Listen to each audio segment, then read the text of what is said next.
नमस्कार हरि प्रेमियों चैनल में आपका स्वागत है। हरि प्रेमियों, कैसे हैं आप? उम्मीद है आप सब अच्छे होंगे। आइए आज का प्रसंग शुरू करते हैं। आज का प्रसंग है श्रीमद् भगवत गीता अध्याय 3। हरि प्रेमियों, वीडियो को अंत तक जरूर देखना। अगर आप चैनल पर नए हैं तो प्लीज़ सब्सक्राइब करें और बेल आइकन को ज़रूर दबाएं ताकि आप तक हमारे सारे नोटिफिकेशन पहुंचते रहे। हरि प्रेमियों, आइए जानते हैं। वास्तव में श्रीमद् भगवत गीता महात्म्य वाणी द्वारा वर्णन करने के लिए किसी की भी सामर्थ्य नहीं है, क्योंकि यह एक परम रहस्यमय ग्रंथ है। इसमें संपूर्ण वेदों का सार संग्रह किया गया है। जो मनुष्य शुद्ध चित्त होकर प्रेम पूर्वक इस पवित्र गीता शास्त्र का पाठ करता है, वह भय और शोक आदि से रहित होकर विष्णु धाम को प्राप्त कर लेता है। जो मनुष्य सदा गीता जी का पाठ करने वाला है तथा प्राणायाम में तत्पर रहता है, उसके इस जन्म और पूर्व जन्मों में किए हुए समस्त पाप निसंदेह नष्ट हो जाते हैं। जल में प्रतिदिन किया हुआ स्नान मनुष्यों के केवल शारीरिक मल का नाश करता है, परंतु गीता ज्ञान रूप जल में एक बार भी किया हुआ स्नान संसार मल को नष्ट करने वाला है। जो साक्षात कमलनाथ भगवान श्री विष्णु के मुख कमल से प्रकट हुई है, उस गीता जी का भली भांति गान करना चाहिए, अन्य शास्त्रों के विस्तार से क्या प्रयोजन।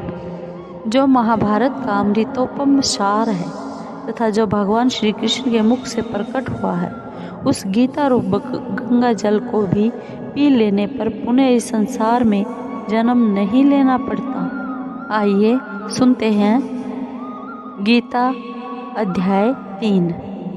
अर्जुन बोले, हे जनार्दन, यदि आपको कर्म की अपेक्षा ज्ञान श्रेष्ठ मान्य है तो फिर हे केशव, मुझे भयंकर कर्म में क्यों लगाते हैं? आप मिले हुए से वचनों से मेरी बुद्धि को मानो मोहित कर रहे हैं।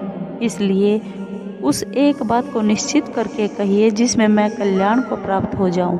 श्री भगवान बोले, हे निष्पाप, इस लोक में 2 प्रकार की निष्ठा मेरे द्वारा पहले कही गई है। उनमें से सांख्य योगियों की निष्ठा तो ज्ञान योग से और योगियों की निष्ठा कर्म योग से होती है। मनुष्य न तो कर्मों का आरंभ किए बिना निष्कर्मता को यानी योग निष्ठा को प्राप्त होता है और न कर्मों के केवल त्याग मात्र से सिद्धि यानी सांख्य निष्ठा को प्राप्त होता है।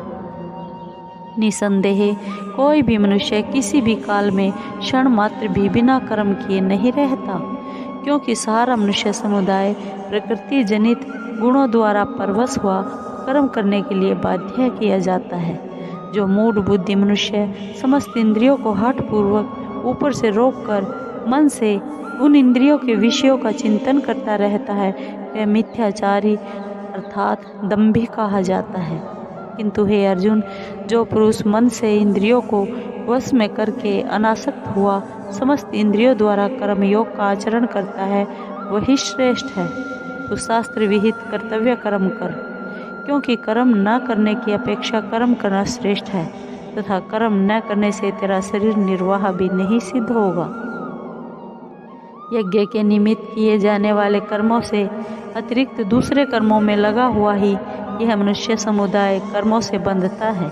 इसलिए हे अर्जुन, तू आसक्ति से रहित होकर उस यज्ञ के निमित्त ही भली भांति कर्तव्य कर्म कर।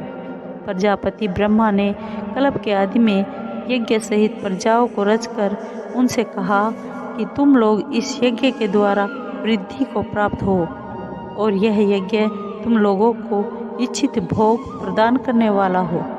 तुम लोग इस यज्ञ के द्वारा देवताओं को उन्नत करो, वे देवता तुम लोगों को उन्नत करें। इस प्रकार निस्वार्थ भाव से एक दूसरे को उन्नत करते हुए तुम लोग परम कल्याण को प्राप्त होोगे। यज्ञ के द्वारा बढ़ाए हुए देवता तुम लोगों को बिना मांगे ही इच्छित भोग निश्चय ही देते रहेंगे। इस प्रकार देवताओं के द्वारा दिए हुए भोगों को जो पुरुष उनको बिना दिए स्वयं भोगता है, वह चोर ही है। यज्ञ से बचे हुए अन्न को खाने वाले श्रेष्ठ पुरुष सब पापों से मुक्त हो जाते हैं और जो पापी लोग अपना शरीर पोषण करने के लिए ही अन्न पकाते हैं वे तो पाप को ही खाते हैं। संपूर्ण प्राणी अन्न से उत्पन्न होते हैं।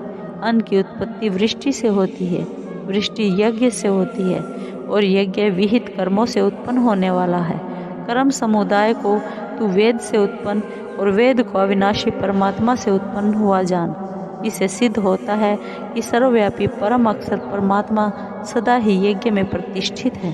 हे पार्थ, जो पुरुष इस लोक में इस प्रकार परंपरा से प्रचलित सृष्टि चक्र के अनुकूल नहीं बरतता, अर्थात अपने कर्तव्य का पालन नहीं करता, वह इंद्रियों के द्वारा भोगों में रमण करने वाला पापायु पुरुष व्यर्थ ही जीता है। परंतु जो मनुष्य आत्मा में ही रमण करने वाला और आत्मा में ही तृप्त तथा आत्मा में ही संतुष्ट हो, उसके लिए कोई कर्तव्य नहीं है। उस महापुरुष का इस विश्व में न तो कोई कर्म करने से कोई प्रयोजन रहता है और न कर्मों के न करने से ही कोई प्रयोजन रहता है, तथा संपूर्ण प्राणियों में भी इसका इंद्रियां, मन और बुद्धि ये सब इसके वासस्थान कहे जाते हैं। यह काम इन मन, बुद्धि और इंद्रियों के द्वारा ही ज्ञान को आच्छादित करके जीवात्मा को मोहित करता है। इसलिए हे अर्जुन, तू पहले इंद्रियों को वश में करके इस ज्ञान और विज्ञान का नाश करने वाले महान पापी काम को अवश्य ही बलपूर्वक मार डाल। इंद्रियों को स्थूल शरीर से पर यानी श्रेष्ठ, बलवान और सूक्ष्म कहते हैं। इन इंद्रियों से पर मन है, मन से भी पर बुद्धि है और जो बुद्धि से भी अत्यंत पर है वह आत्मा है। इस प्रकार बुद्धि से पर अर्थात सूक्ष्म, बलवान और अत्यंत श्रेष्ठ आत्मा को जानकर और बुद्धि के द्वारा मन को वश में करके, हे महाबाहो, तू इस काम रूप दुर्जय शत्रु को मार डाल।